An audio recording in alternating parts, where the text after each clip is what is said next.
మోదీ వంటి నాయకుడిని ఎవరైనా అప్రిషియేట్ చేయాల్సిందే. జై శ్రీరామ్ అని రాక్షసులైనా కూడా అనాల్సిందే. అంటే ప్రధానంగా రాముని పేరుతో అలాగే జై శ్రీరామ్ పేరుతో రెచ్చగొట్టి ఓట్లను లబ్ధి పొందాలని కూడా ఎక్కువ బీజేపీ చూస్తుందని కూడా ప్రతిపక్షాల నుండి ఆరోపణలు వస్తున్నాయి.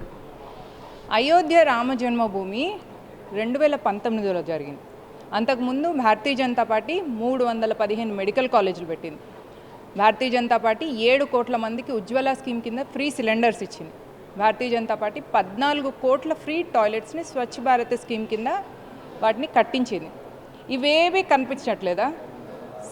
మీకు మెట్రో రైళ్ళు ఎన్ని కిలోమీటర్స్ వేయించింది కనిపించదు. నేషనల్ హైవేస్ ఎక్స్టెండ్ చేసింది కనిపించట్లేదు. ఓన్లీ రామ జన్మభూమి ఎందుకు కనిపిస్తుంది అంటే హిందువుల స్వాభిమానానికి సంబంధించింది ఏది జరిగినా కూడా వింత అయిపోయింది. 70 సంవత్సరాల కాంగ్రెస్ ప్రభుత్వంలో మైనారిటీ అపీజ్మెంట్ ఎంత నీచ స్థితికి దిగజారిపోయిందంటే గవర్నమెంట్ ఇఫ్తార్ పార్టీ ఇవ్వచ్చు, కానీ గవర్నమెంట్ ఒకవేళ అంటే గవర్నమెంట్ పొజిషన్లో ఉన్న మోదీవాగా ఒక ప్రైమ్ మినిస్టర్ భూమి పూజకు వెళ్ళడం తప్పైపోతుంది, ప్రైమ్ మినిస్టర్ ప్రాణప్రతిష్టకు వెళ్ళడం తప్పైపోతుంది. మరి రామజన్మభూమి ఏమైనా గవర్నమెంట్ చేయించిందా? మోదీ ప్రభుత్వం కానీ భారతీయ గవర్నమెంట్ ఆఫ్ ఇండియా కానీ ఒక్క రూపాయి కూడా ఇవ్వలేదు. అది రామజన్మభూమి తీర్థక్షేత్ర ట్రస్ట్ అని ఒక ట్రస్ట్ స్థాపించబడి ఆ ట్రస్టులో వివిధ హిందూ సంఘాల వాళ్ళందరూ దానిలో కమిటీ మెంబర్స్గా ఉండి వాళ్ళు ప్రజల నుంచి వెళ్ళి నిధులు సేకరించారు. నిధి సమర్పణ అభియాన్ కింద 1000 మంది కార్యకర్తలు రామజన్మభూమి కోసం కష్టపడ్డారు. 1000 కోట్లు వచ్చినాయి. ఎక్స్పెక్ట్ చేసిన దానికి 1800 కోట్లు ఎక్స్పెక్ట్ చేస్తే 3900 కోట్లు వచ్చినాయి. వాటిలో నుంచి వెళ్ళి 1800 పెట్టి ఆలయ నిర్మాణం చేసి మిగతా డబ్బుని ఆలయం మెయింటెనెన్స్ కోసం ఉంచారు. మరి అక్కడ గవర్నమెంట్ ఒక పైసా పెట్టింది లేదు. కేవలం మోదీ గారు ఎందుకు వెళ్ళిండ్రు అంటే బీజేపీ మేనిఫెస్టోలో అది ఉంది కాబట్టి, రామజన్మభూమి అనేది మా ఐడియాలజీ కాబట్టి మేము దానికి నిలబడతామన్న ఉద్దేశంగా అది మేనిఫెస్టో అయినప్పుడు మోదీ గారు అక్కడికి వెళ్ళడం జరిగింది.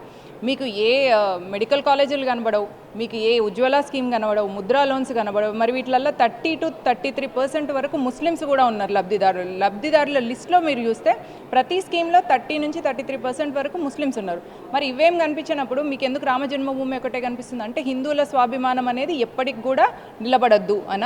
800 సంవత్సరాల దాడులు ఫేస్ చేసింది హిందువులు, 200 సంవత్సరాలు బ్రిటిష్ క్రిస్టియన్ దాడులు ఫేస్ చేసింది. ఇప్పుడిప్పుడు స్వాభిమానంతో 2014 నుంచి భారత్ మాతాకి జై అని కానీ జై శ్రీరామ్ అని కానీ హిందువులు బొందుగాళ్ళు అని అనేసి బీఆర్ఎస్ ప్రభుత్వం అంటుంది. కాంగ్రెస్ ఏమో భారతీయ జనతా పార్టీ మతతత్వ పార్టీ అంటుంది.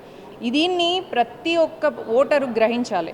ఎలాంటి నేరేటివ్ మన మీద అటాక్ చేస్తున్నారు, ఎలాంటి నేరేటివ్ని బిల్డ్ చేసి భారతీయ జనతా పార్టీని ఈ దేశానికి దూరం చేయాలని ప్రయత్నం చేస్తున్నారు. బట్ దెన్ ఓటర్ చాలా ఇంటెలిజెంట్గా ఉన్నారు. ఓటర్కున్న నేరేటివ్ కానీ ఓటర్కున్న క్లారిటీ కానీ ఇప్పుడు ఈ అపోజిషన్ పార్టీస్కి తెలుస్తలేదు. రీజనల్ పార్టీస్కి గడ్డు కాలం వచ్చేసింది, కాంగ్రెస్ భ్రష్టు పట్టిపోయింది. కాబట్టి next future of the nation Bharatiya Janata పార్టీయే, next future and hope for the nation Bharatiya Janata party.